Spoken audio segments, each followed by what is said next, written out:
Hi அனைவருக்கும் வணக்கம். நான் உங்கள் ஆதிச்சுடர். நம்ம ஆதிரை கிராஃப்ட்ல இன்றைக்கு ரொம்ப ஸ்பெஷலான ஒருத்தவங்களை கூட்டிட்டு வந்திருக்கேன். ஓகே, இது யாருன்னு பார்த்தீங்கன்னா காசி அன்னபூரணி. காசி அன்னபூரணி என்றாலே ரொம்ப ரொம்ப பிரசித்தி பெற்றவங்கன்னு சொல்லலாம். ஸோ இது நீங்கள் பார்த்தீங்கன்னா கீழே ஒரு ட்ரே வரும். அந்த ட்ரேக்கு மேலே அழகாக காசி அன்னபூரணி அமர்ந்த கோலத்தில் கைகளில் நீங்கள் பார்த்தீங்கன்னா கரண்டியோடு காட்சி அளிக்கிறார். ரொம்ப ரொம்ப அழகான ஒரு சிலைன்னு சொல்லலாம். நீங்கள் எல்லார் வீட்லேயுமே இருக்கக்கூடிய ஒன்று. இது நீங்கள் பூஜை அறையிலும் வைக்கலாம், அல்லது நீங்கள் உங்களுடைய சமையல் அறையிலையும் தாராளமாக வைக்கலாங்க.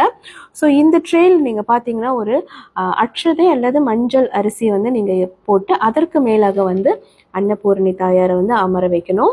ரொம்ப சிறப்பாக இருக்குது, ரொம்ப குட்டியாக ரொம்ப அழகாகவும் இருக்குது. நம்ம ஆஃபீஸில் நீங்கள் வைக்கணும் கூட தாராளமாக வைக்கலாம். உங்களோட வியாபார தலங்களில் அன்னபூரணி தாயாரை வச்சு பாருங்கள், கண்டிப்பாக உங்களுக்கு நல்ல விஷயங்கள் நிறைய நடக்குங்க. ஸோ இந்த காசி அன்னபூரணி உங்களுக்கு வேணும்னா மறக்காமல் நம்மளுடைய புலனத்திற்கு வந்துடுங்க. நம்மக்கிட்ட இது எல்லாமே இப்போ ரெடி ஸ்டாக்ல இருக்குது, குறைவான ஸ்டாக் தான் இருக்குது. உடனே கிராப் பண்ணிக்கோங்க. நன்றி, வணக்கம்.